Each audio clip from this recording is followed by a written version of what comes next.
Yung mga maglalaro sa palaro, makakasali sila doon sa under 18 kasi mga bata pa yun.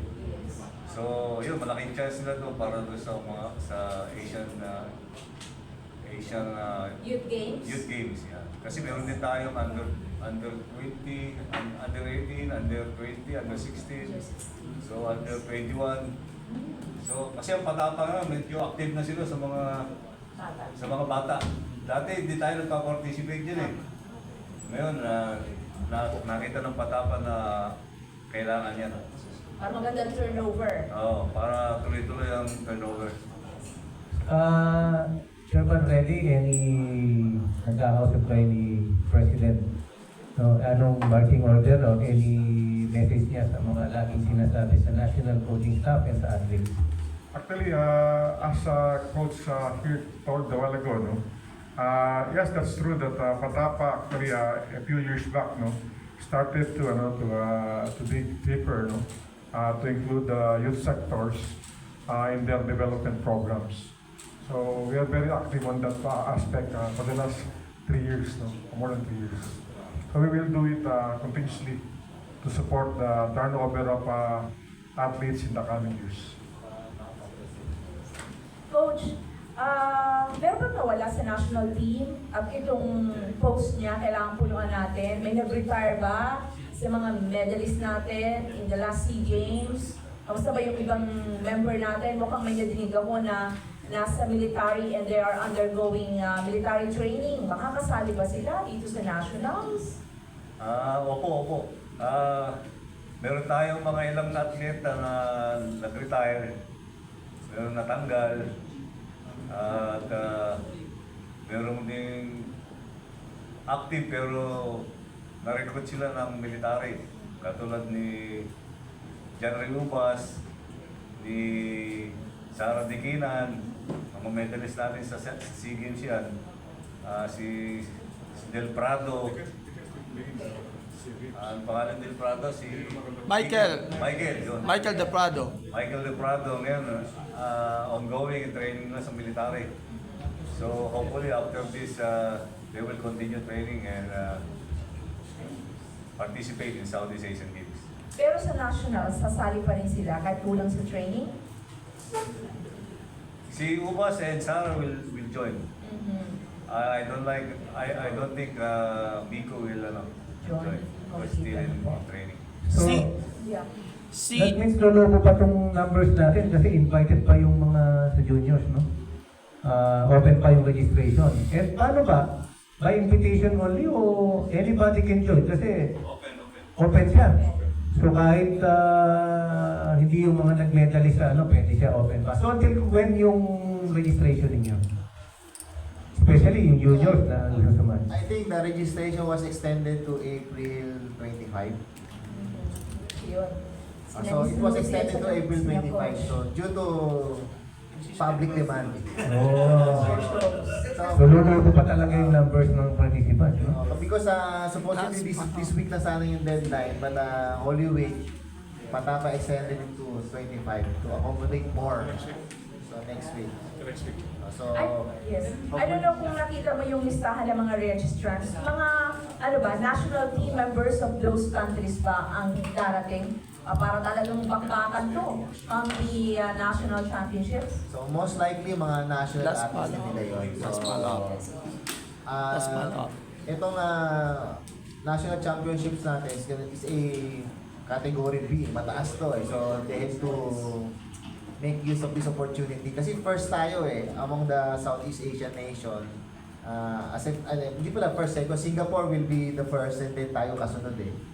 So yung Singapore Open, then after Singapore Open, Philippine Open, Philippine Championship Open.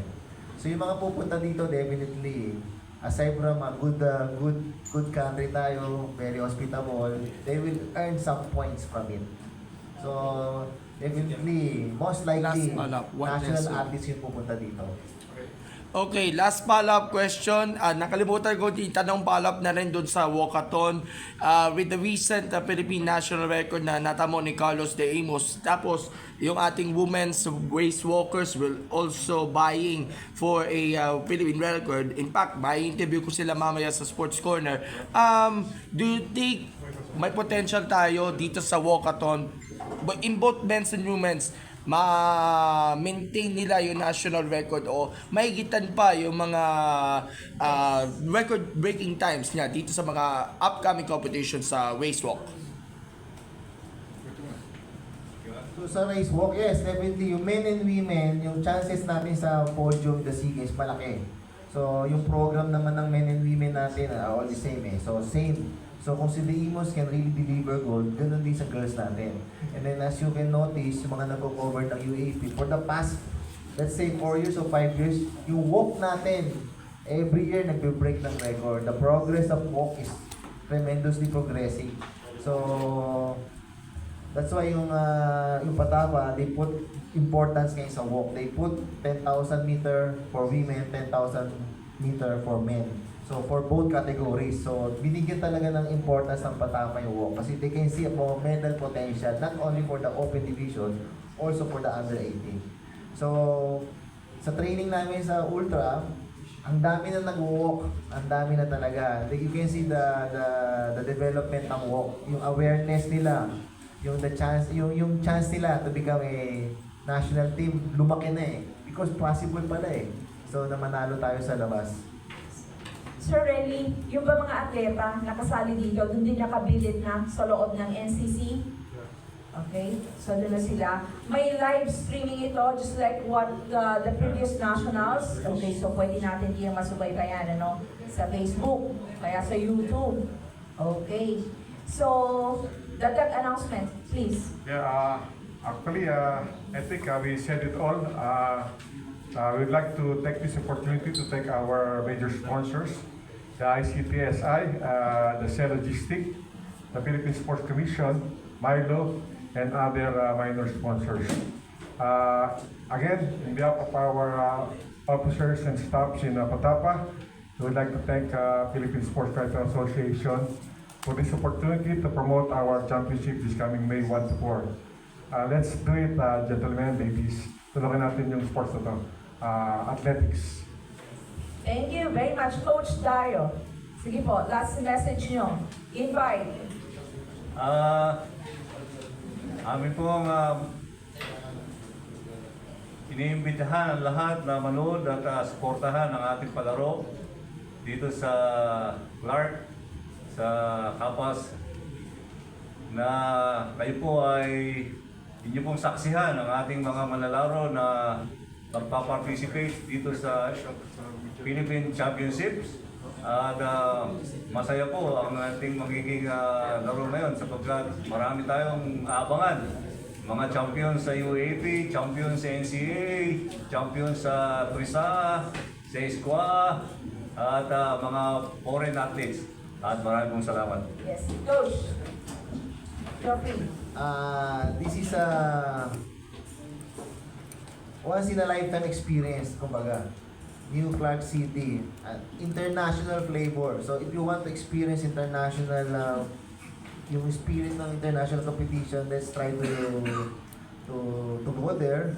So iba yan iba yung 2 to 9. So 2 p.m. from 9 p.m. You can feel that yung parang bang wow, para tayo na sa ibang bansa.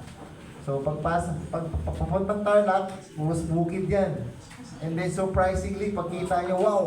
Tapos the lights and everything, yung mga the athletes are warming up sa tabi ng track oval. Parang ka nasa parang ka na rin nasa SEA Games, parang na rin kayo nasa Olympic Stadium yan, nasa Olympics Village kumbaga. So yung mga young athletes natin, yung mga first time na pupunta ng Tarlac, of course, yung excitement is there. First time pupunta ng Tarlac, first time pupunta ng international standard stadium. First time na magkakaroon ng competition ng 2 p.m. to 9 p.m. So, daming first time na mangyayari doon sa competition natin. So, kami rin, Patapa Group, first time pupunta doon. So, we are all excited to be there and hoping na magkaroon talaga ng magandang performances. Yun ang pinaka-importante doon to have a good performance. Yun lang. Thank you very much ating coaches and Chairman Reddy. More power sa ating national athletes at sa organizing Philippine Athletic Association. This is your PSA Sports for a great day everyone. Thank you.